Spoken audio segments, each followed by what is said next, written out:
تو حضور کے دل پر قرآن اترا. اب حضور جلدی جلدی یاد کیا کرتے تھے.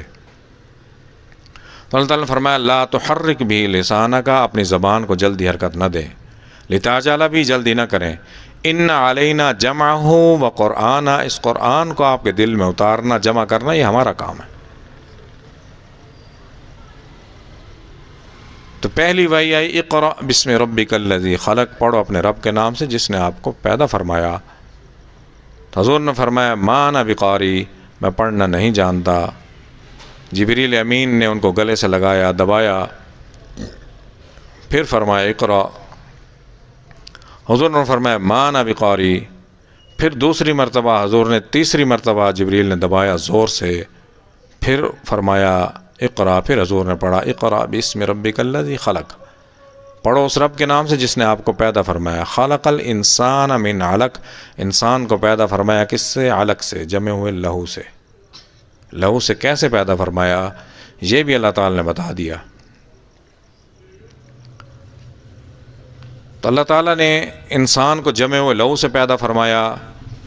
اقرأ وربک الاکرم، پڑھو اپنے رب کے نام سے. اکرم جو صاحب عزت ہے، صاحب جلال ہیں، سب عزتیں اللہ کے لیے. اللہ تعالیٰ جس کو جتنی چاہے عزت دے دیں. الذی علم بالقلم، جس نے انسان کو علم دیا قلم کے ذریعے. سب سے پہلے قلم ایجاد ہوا، قلم کے ذریعے علم دیا. نون والقلم وما یسطرون، قسم ہے اس قلم کی جس سے سطر قرآن کریم لکھا جا رہا ہے. نبی کریم صلی اللہ علیہ وسلم کو مجنون کہا گیا. تمام انبیاء کو ساحر، مجنون، یہ دو باتیں کی گئی. تیسری بات کیا کی گئی نبی کریم صلی اللہ علیہ وسلم کو؟ کہ شیاطین اترتے ہیں.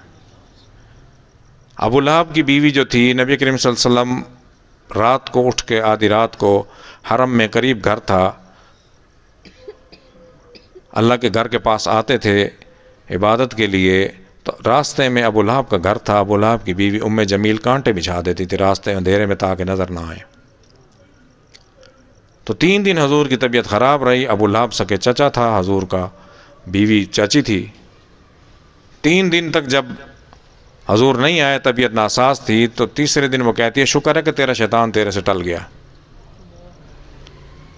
تو اللہ تعالیٰ نے فرمایا مان تنزلت بھی شیاطین، ہم تمہیں بتائیں شیاطین کن پر اترتے ہیں. تنزل علی کل افاک عصیم، جھوٹے اور گناہ گاروں پر اترتے ہیں. یلقون السمع، سنی سنائی باتیں کرتے ہیں. واکثرهم کاذبون، اکثر جھوٹ ہوتا ہے ان کا. تو تمام انبیاء کو یہ قلم اللہ تعالیٰ نے اس سے علم دیا انسان کو.